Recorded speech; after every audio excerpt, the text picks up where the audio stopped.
So today on the show, I have the honor of the multiple award-winning, Grammy-considered TV personality, multi-talented vocalist, singer, songwriter, and just an all-rounder performer. Rahcel Kerr is with me today. Hey, Belinda. Welcome to Premier Gospel.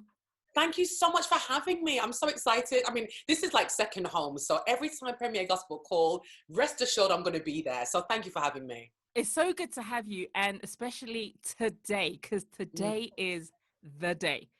It's the day. It's the day. Before we get into that, first of all, congratulations on the new addition to your home. Thank you. Yeah. How has that been? Listen, all the mothers who've gone, because I think in my friendship group, I'm one of the last ones to have a child. Right. And I've seen how these amazing, fabulous women have done it. But let me say something, you deserve your trophies. Every mother watching you deserve your trophies, your medals, your flowers. It is a labor, but of love.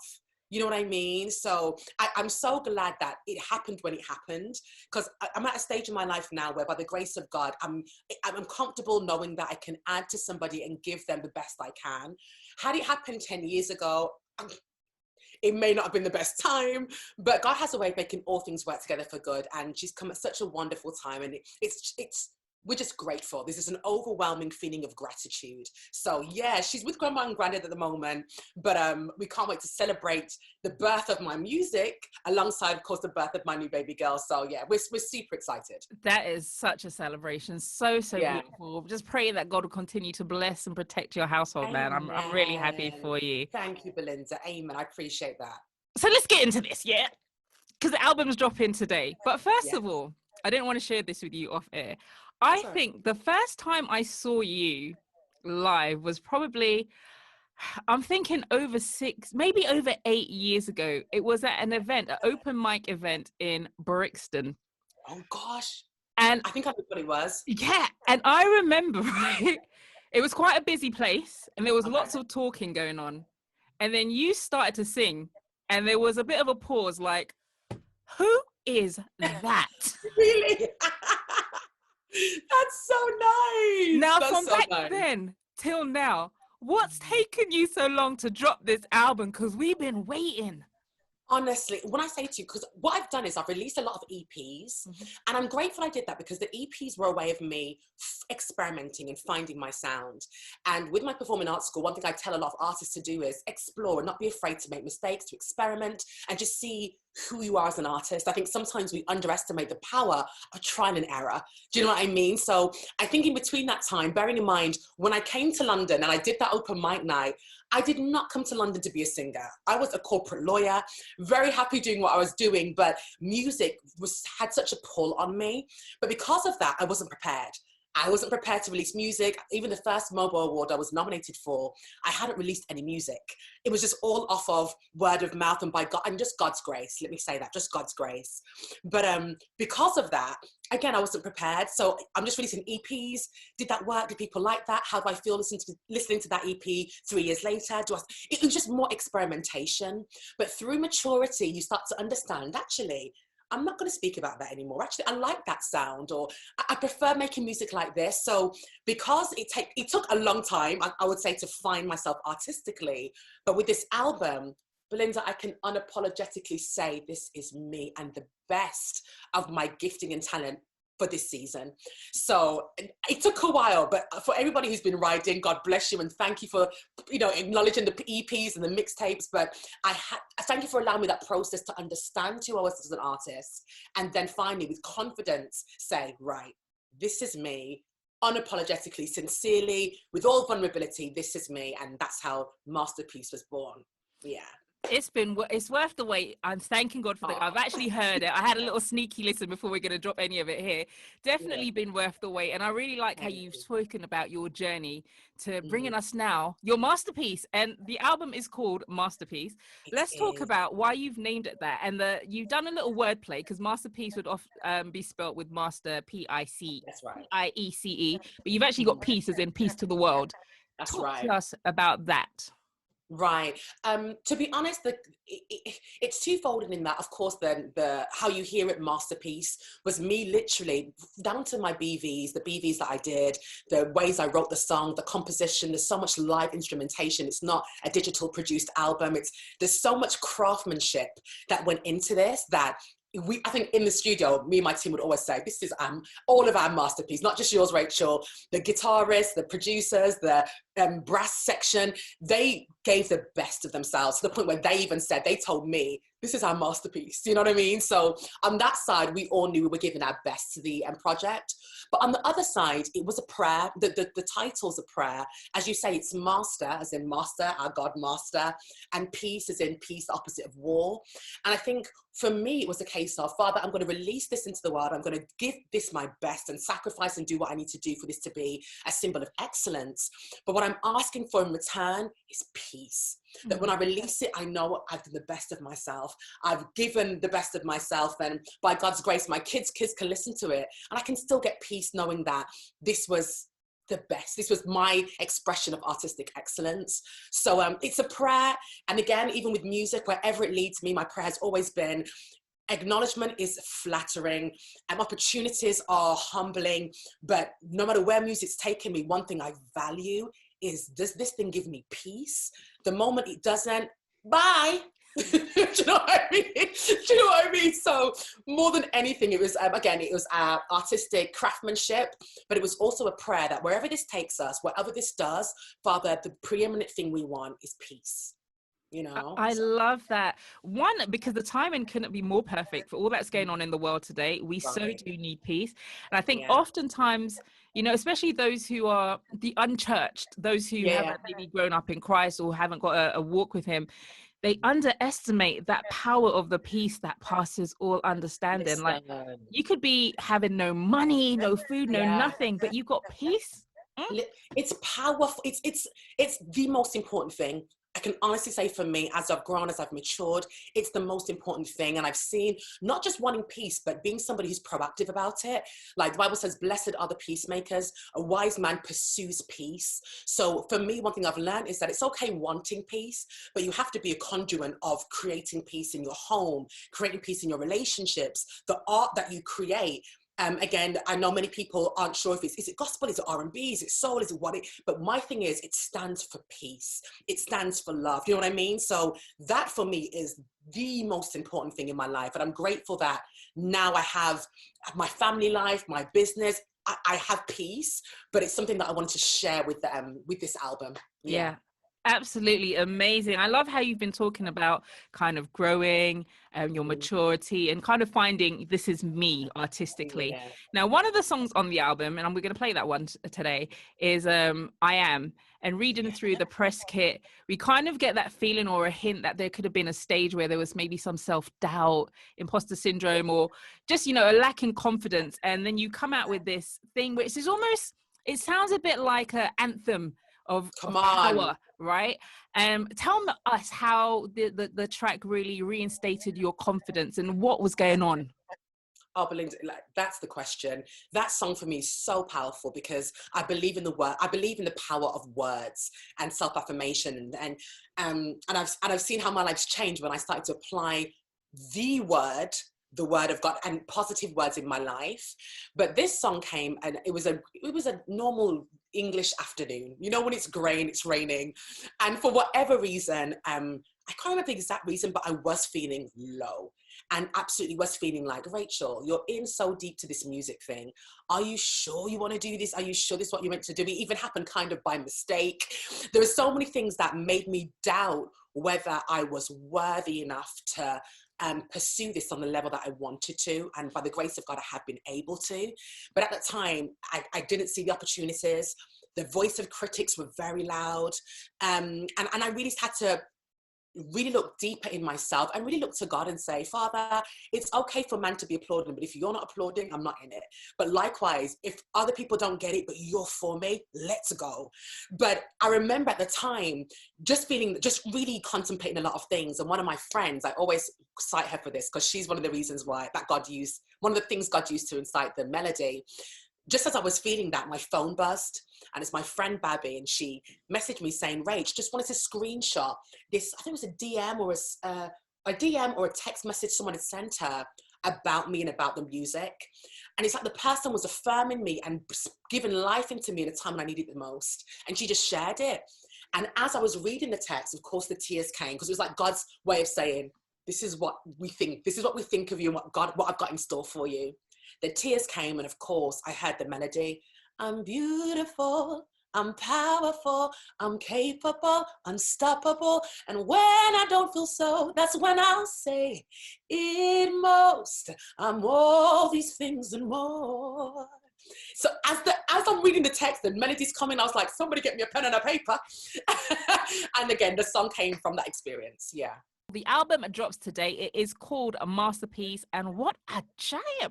Girl, this tune right here is a kind of tune. It's got that vibe of, I'm just marching out to conquer the world. Come on. Hearing it, that's what it makes me feel like. Yeah, there ain't nothing bigger than me. I can conquer the world. And you know what? I'm glad you said that, Belinda, because I feel like sometimes, especially, I call us kindermites or people of God, we tend to walk in a way that's not worthy of the Father we serve. We value a lack of confidence, or we value and we applaud humility, but not in the right way. Humility in a way that is self-defeating and thinks that we have to make ourselves small. But when we understand the hugeness of our God and how he calls us more than conquerors, that we're the head and not the tail, he's reckless in his word in affirming us. So why don't we take that and affirm ourselves and walk in that confidence? So absolutely, this song was unapologetic in affirming the God in us. Absolutely. Yeah. I love you. I didn't know we were going to be speaking to you and you're going to be preaching this morning. Just bring tithes and offering. Sorry, I'm joking. Sorry. No, this is how we roll in the morning. So it's sorry. So Masterpiece is your debut album. So yeah. So from you first kind of launched as Rahcel Kerr, and we met you up until now. You have dropped quite a few tracks out there and things, ones that we've obviously loved, and we've been playing them here on Premier Gospel, but none of them made it to this album. What would you say is the difference between those tracks and now, and where you are now as a person? It's so interesting. I answered this question yesterday and it really got me to think.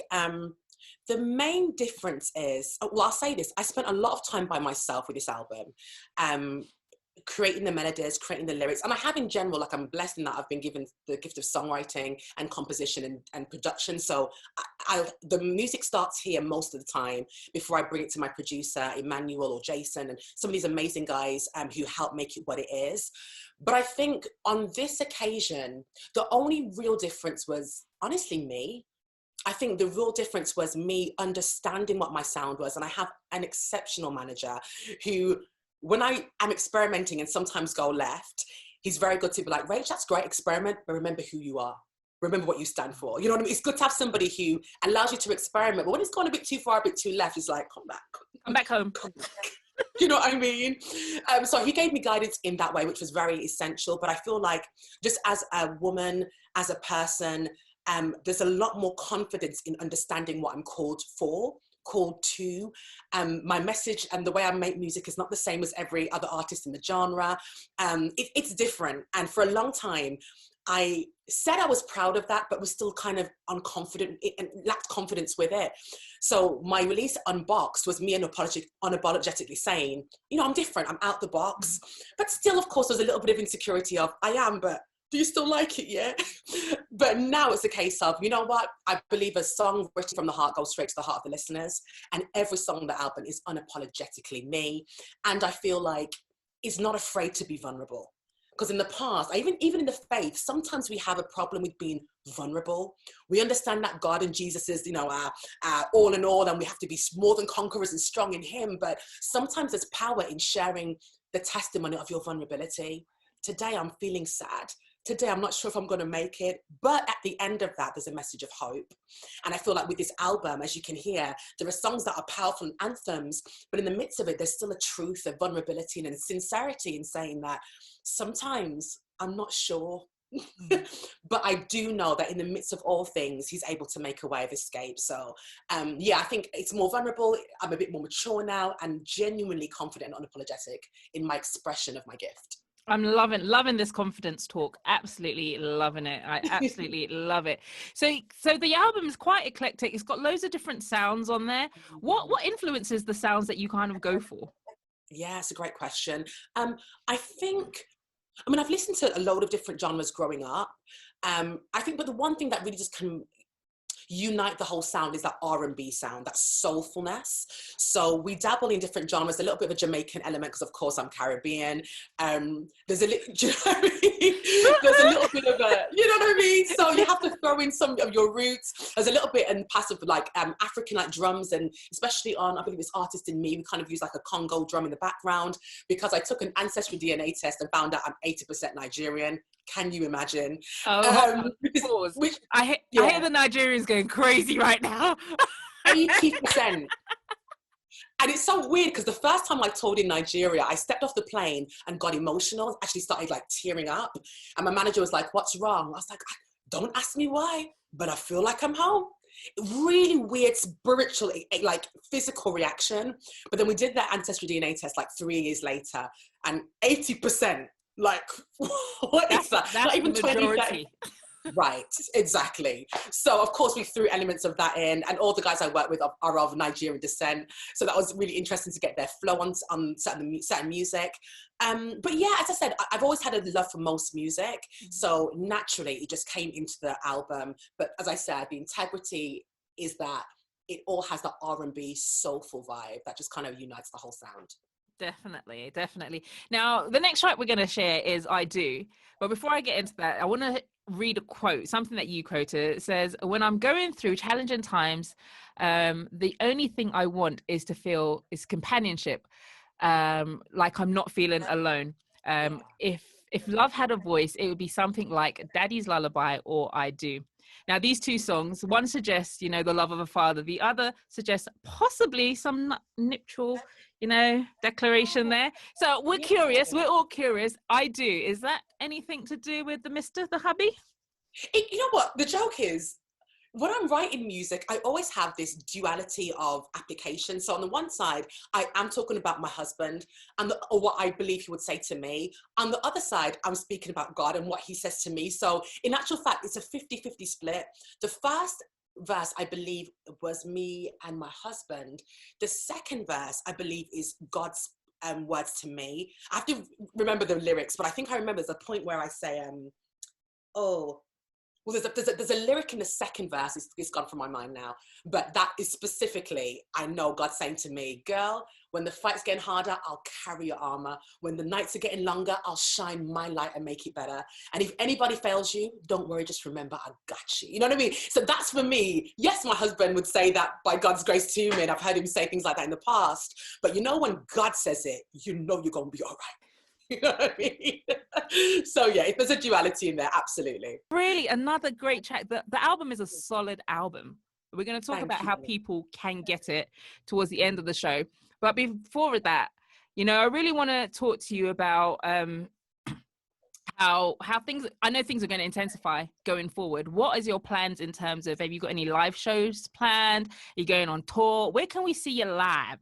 Yeah, oh, absolutely. So we are going on tour. I believe it starts in June, 1st of June. We're going to America. Of course, we've got Europe, and of course the UK. So yeah, we have got, I think it's 16 dates at the moment on the website. So yeah, the tour, it's going ahead, and we're excited for that because I think it's been a while. Of course, with everything with COVID and stuff, we've not been able to tour the way we want to as artists. But one thing I was really conscious about doing, especially my management, was just being proactive with making sure people still were able to enjoy the music and have a precursor to what to expect for the tour. So on the website, there's actually a 1-hour free concert where I and my band in COVID came together when we were allowed to. We broke no rules. Please don't come for me. We came together into a recording studio, so a beautiful recording studio, and shot an hour of content and just literally gave our all. There were some songs on the track, some other things, the praise and worship set on there. We just really gave the best of our gifts. 1 hour for free. So I always say to people, sign up to watch that, because if you enjoy that, you have no idea what's coming for the tour. So we definitely are touring, and of course just doing the best we can with the things that we have to just allow the world to understand, hear and enjoy the album Masterpiece. Rahcel Kerr, listen, I'm so excited for you. You just tuned in. The album drops today. It's called A Masterpiece. And if you don't know about Rahcel Kerr, I don't know where you've been. Must be under a rock. But let me tell you a little bit about her before we play you her final song that we'll be sharing today. She is a MOBO Award winner, UK entertainer. She's been considered for Grammy Award. She sold out the O2. She's already been touring the US, Europe, Africa. Ladies and gentlemen, this is the hotness right here, happening right here on the Hot Porridge Massive, right here on Premier Gospel, is Rahcel Kerr. The album's dropping today. For people who have been following your journey, or for those who are maybe just hearing about you today, when they get the album, because I know they're going to go out and get it, what can they expect to hear? What's the main message? First thing I'll say is, for those who've been following, thank you. Honestly, I never take for granted people who have just invested in my journey in any way, shape or form. For those who are just coming, welcome. We're about to go on a journey. But what can you expect from the album? Literally, the album is packed with anthems. Anthems to help affirm you as a person, to allow you to have hope in the future that you've got, that allows you to just, it really just spreads hope, belief and faith in the most vibesy, swagged out way. So you can bop your head to some of their hip hop anthems. You can really get on your knees and have some time of devotion. And you can really just have some, as I said, head bopping R&B, soulful tunes that, again, reaffirm how important you are on earth. And most importantly, the person that you serve, the person that you're looking up to is always there for you, just reaffirming that you're never alone. So definitely wanted to make a difference with this one. This one's not the same as any other one you've heard from me. We are pushing boundaries, we're pushing barriers, and with all the gifts that we've been given, really trying to apply excellence whilst doing that. So expect something different, but by God's grace, something that will absolutely change your existence right now. So that's what I'm confident of with this album. Thank you for that, Rahcel. So we've been sharing some of the tracks from the album. The last one I'm going to play this morning is called Change, and I know this is one that the Premier listeners are definitely going to be requesting over and over again. Tell us, what's the story behind that? Change, I wrote, literally, this is probably the oldest song on the album in terms of when I first moved to London nearly 12 years ago. This is one of the first things I was singing out at these open mic nights. And the reason why was because I had just moved from a small town into a big city. London was incredibly intimidating. I don't want to say thrown into music, but that's how I felt. I didn't expect it to be what it was. And actually at the time, I'd lost my job. So I left university and coming to London, I'm doing different things, and you lose your job and you're the only person in London, or your family are back in the West Midlands. And I remember thinking, honestly, I really want to change. And not just a change in terms of a change of position, but I want my life to change and for God to do exceedingly and abundantly above all I could ask or think. I'm not content with mediocre. I'm not content with the mundane. If we serve a big God, surely we should be living in and seeing big things. So this song I wrote almost as in defiance to my situation. The chorus said, I pray for a change, but I'm assured the future is great. If everything is going God's way, I get the feeling that somehow, some way it's going to be okay.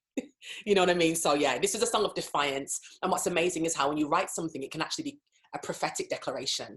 Because after that was released into the atmosphere and people enjoyed that song, absolutely, things started to change for the better. And that's my prayer for every listener as they believe this and pump this and soak in the lyrics and this beat, that they start to see positive change in their lives in ways they never expected. Preach, girl. I have nothing else to add. You preach it. Now, before I play on Change, for people listening who want to go out and get the album kits available now, where is it available to purchase? It is available on all music platforms. So there's Apple Music. Apple have been such a blessing in getting behind the album. Apple Music, it's on Amazon Music, Spotify. Of course, you can get physical signed copies on my website, which is www.rahcelkermusic.com. And when I say signed, I like to just leave a little message or word of encouragement. So if people want to purchase that, of course, they'll get a little bit of my heart in written form. I'll actually write something just to encourage you guys as you take the physical signed copy. And of course, all my social medias are at Rahcel Kerr Music, Instagram, Facebook, Twitter, you name it, Rahcel Kerr Music. So of course, there's links where you can access the music and just make it part of your everyday life. Amazing. Rahcel, thank you so much for taking the time out this morning. I wish you all the best with the album, and we will definitely be following your story very keenly. No doubts we'll have you back again soon. Thanks so much, Belinda. I really appreciate it. Thank you.